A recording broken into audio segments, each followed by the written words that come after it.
E aí, galera, sejam bem-vindos ao canal do Ideia. O meu nome é Leonardo Chaves e hoje nós vamos para mais uma videoaula dentro da disciplina de redação, tratando sobre a colocação pronominal na redação. De modo introdutório, é importante que a gente pense que, para atingir uma nota alta da redação, é preciso dominar todas as 5 competências de avaliação. Dessa maneira, na videoaula de hoje, nós vamos falar sobre uma temática que envolve ali a avaliação da competência 1 na sua redação, que é justamente ali a capacidade que você tem de apresentar uma escrita regida conforme os padrões da língua portuguesa.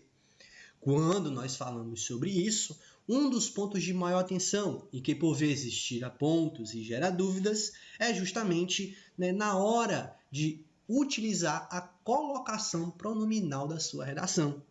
Esses erros e os usos inadequados, essas dúvidas e os usos inadequados da colocação pronominal, eles perpassam por desconhecimento desse uso, em um caso mais específico, que são dos casos dos pronomes oblíquos. Mas o que vem a ser essa colocação pronominal? O que é isso? Bem, os pronomes pessoais, eles representam as 3 pessoas do discurso, a primeira, a segunda e a terceira. E, dependendo da função sintática, eles serão divididos ali em pronomes retos e pronomes oblíquos. Como a nossa aula hoje é sobre colocação pronominal na redação, eu vou tratar de um tema que é o que gera mais dúvidas e o que gera mais erros e desvios da norma padrão na redação, que são os pronomes oblíquos átonos. E a gente às vezes nem sabe o que é. Então, o que são esses pronomes oblíquos átonos? São aqueles pronunciados de forma mais fraca. Você pode se perguntar, como assim, professor, de forma mais fraca? Vejam só, a categoria aqui de pronomes pessoais, a gente tem os retos, os oblíquos átonos, que é o que a gente vai ter atenção hoje, e os oblíquos tônicos. Vamos pegar aqui, por exemplo, o caso da primeira pessoa do plural, o nós, o nós, o nos e o conosco aqui no caso dos oblíquos tônicos. Por exemplo, quando eu digo nós vamos, nós faremos, nesses casos o nós continua ali com a sua proeminência, em termos de sonoridade forte.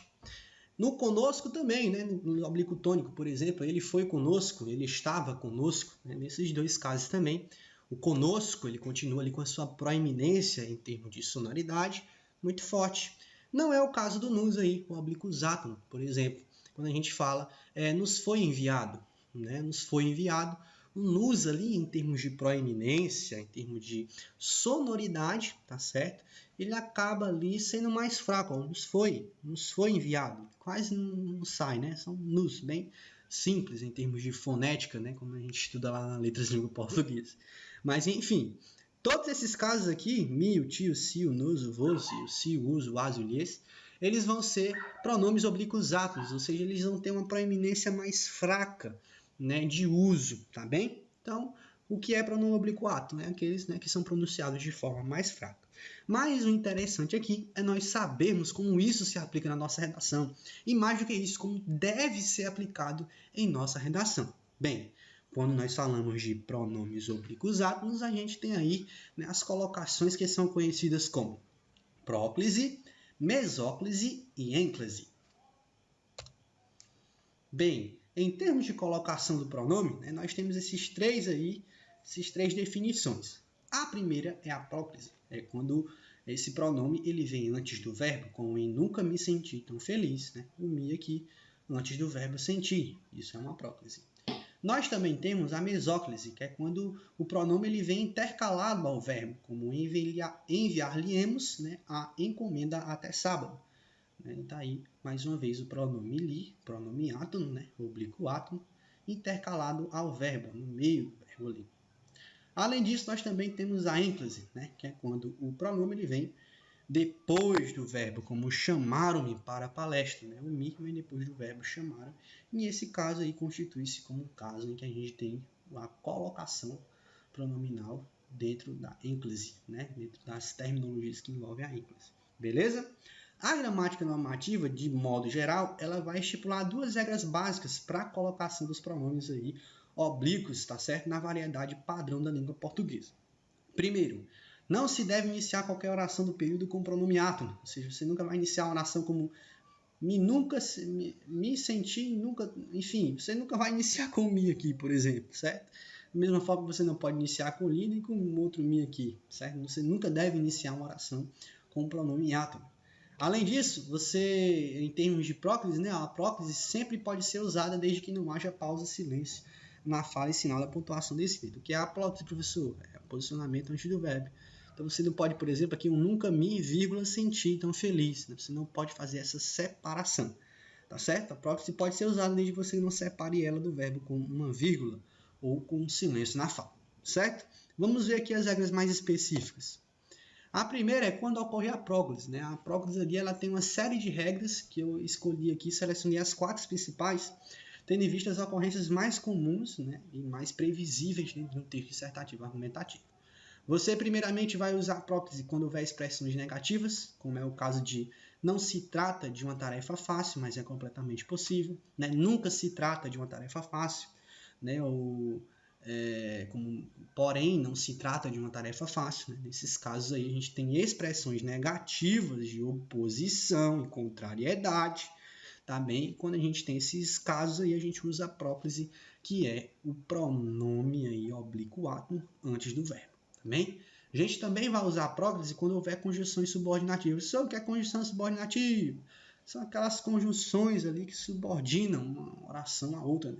Estabelecem uma relação de subordinação entre uma oração ou outra, entre um período e outro. Tá bem? Nesses casos aqui, a gente tem o quando, o que, o se também é uma conjunção subordinativa. Beleza? Aqui a gente tem o quando. Ó. Quando se fala em proposta de intervenção ou querem responsabilizar o governo. Né? Mais uma vez, o se fala, da mesma forma do se trata, justamente porque aqui a gente tem uma conjunção subordinativa no início da frase, na oração. Tá bem? A gente também faz uso da próclise quando houver pronomes indefinidos, relativos ou demonstrativos. No caso dos pronomes indefinidos, relativos ou demonstrativos, e temos exemplos, também usaremos a próclise, que é o caso aqui, ó. A escola é onde se formam cidadãos mais críticos e conscientes, tá bem? A gente tem aqui o onde, que é justamente um pronome que a gente classifica como relativo, tá bem? Além disso, nós também temos aí o isso se tornou um bom motivo para investir na proposta, né? O isso aqui como um pronome demonstrativo, tá bem? Então, quando a gente tiver essas ocorrências, sempre utilizaremos aí a próclise, que é o pronome oblíquo átono antes do verbo. Além disso, você também vai usar a próclise quando houver verbo no gerúndio antecedidos pela preposição em. Então, tem um verbo ali no gerúndio, precedido da preposição em, né, precedido da preposição em, a gente vai utilizar a próclise, como aqui, ó, o em se tratando de experiência, né, que é muito comum aí os estudantes utilizarem na redação. Esse uso é correto, nunca o em tratando-se, tá certo? É sempre o em se tratando, que é no caso aqui o pronome, mais uma vez, pessoal, um pronome pessoal, né? No caso oblíquo átono aqui antes do verbo, em gerúndio, precedido de em, sempre essa ocorrência. Além disso, nós temos a mesóclise, a querida mesóclise, muito famosa, né? Ela dá ali uma sensação pseudonormativa para o seu texto, né? Parece que o texto fica mais normativo, mais padrão, né? Para esse uso aqui, a gente tem apenas 2 regras bem básicas, tá certo? Então, a gente vai usar a mesóclise quando, no início da oração, o verbo estiver ou no futuro do presente ou no futuro do pretérito. O futuro do presente é um tempo verbal usado para falar coisas que ocorrem posteriormente ao momento da fala, como eu falarei, eu farei, né? Nós faremos, né? Ele falará, por exemplo. Esses casos aí são futuro do presente. Além disso, a gente tem também a ocorrência da mesóclise quando houver, no início da oração, o futuro do pretérito, né? Que é utilizado para se referir a algo que poderia, a própria definição já nos entrega, né? ter acontecido posteriormente a uma situação do passado. Aquilo que poderia ter acontecido, mas não aconteceu. Ele poderia, ele faria, ele falaria, né? Por aí vai.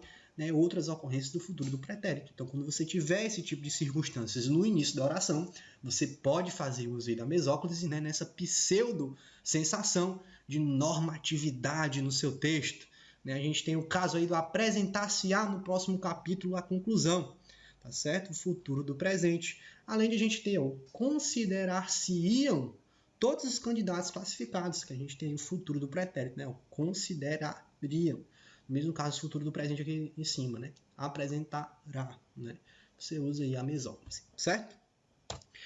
Além disso, a gente também tem a ênclise, né? O uso da ênclise. Então, quando ocorre a ênclise? A ênclise, em termos de redação, né, há apenas duas regras principais para sua obrigatoriedade, em termos de redação.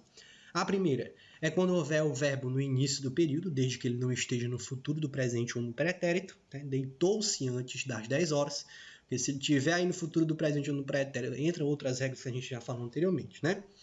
Aí você também faz uso da ênclise quando nós tivermos aí um verbo no gerúndio, desde que sem a presença da preposição em, justamente para não se confundir com aquela última regra lá do uso da próclise, tá certo? Então aqui no caso a gente tem, ó, não cumpriu com a parte do acordo, vírgula, fazendo-se de desentendido, tá bem? Nesses casos aí que a gente usa a ênclise, que é bastante comum do seu texto. Então use aí, certo? A ênclise sempre nessas duas circunstâncias, tá certo? Então, fica como dica você estar atento à ênclise, certo? E à próclise, que são muito importantes dentro do seu texto dissertativo, para você não vacilar ali. Então, fique sempre atento a essas regrinhas, tá certo?